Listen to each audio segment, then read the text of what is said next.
Okay, 12458.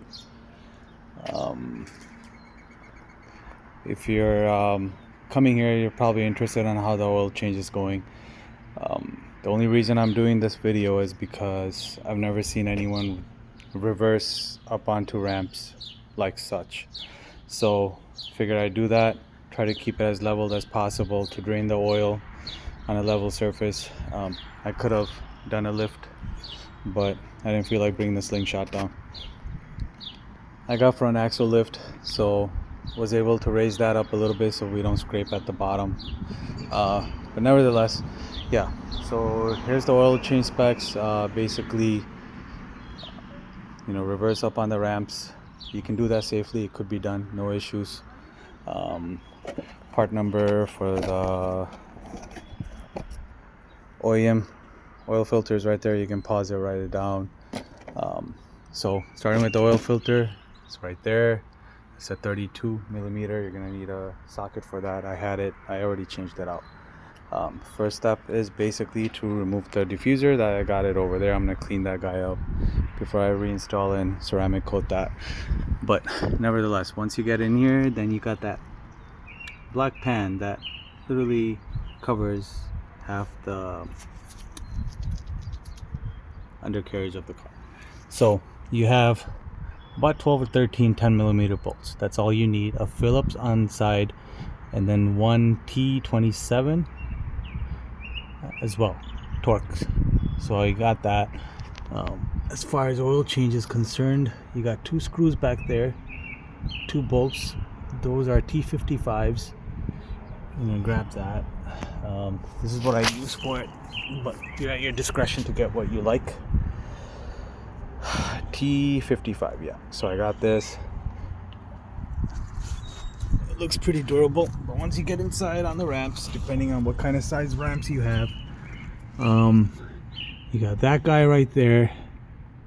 Let me zoom out a little bit. Okay, you got that guy right there with the copper washer, and then that guy right there.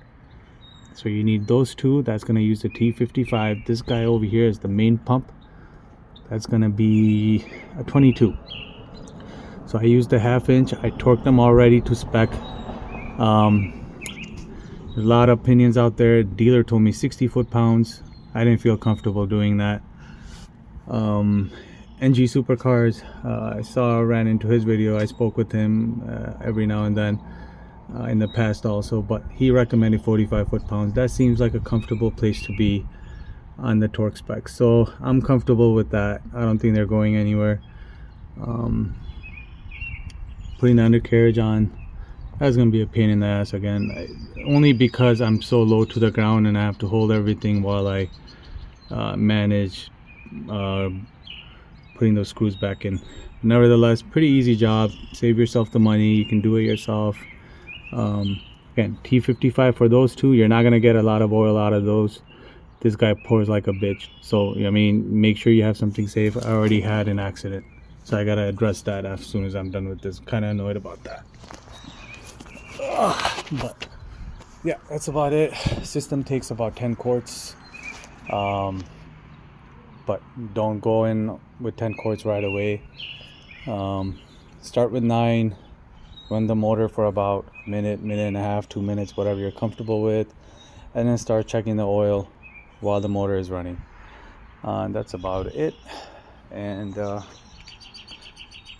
try to keep the screws, because some of these bolts, they're all different length, so try to keep them. I have it. I have them all separated a certain way, so I know exactly where they go. So yeah, keep that in mind. But yeah, try to make sure you address those issues as well. That's it. That's about it.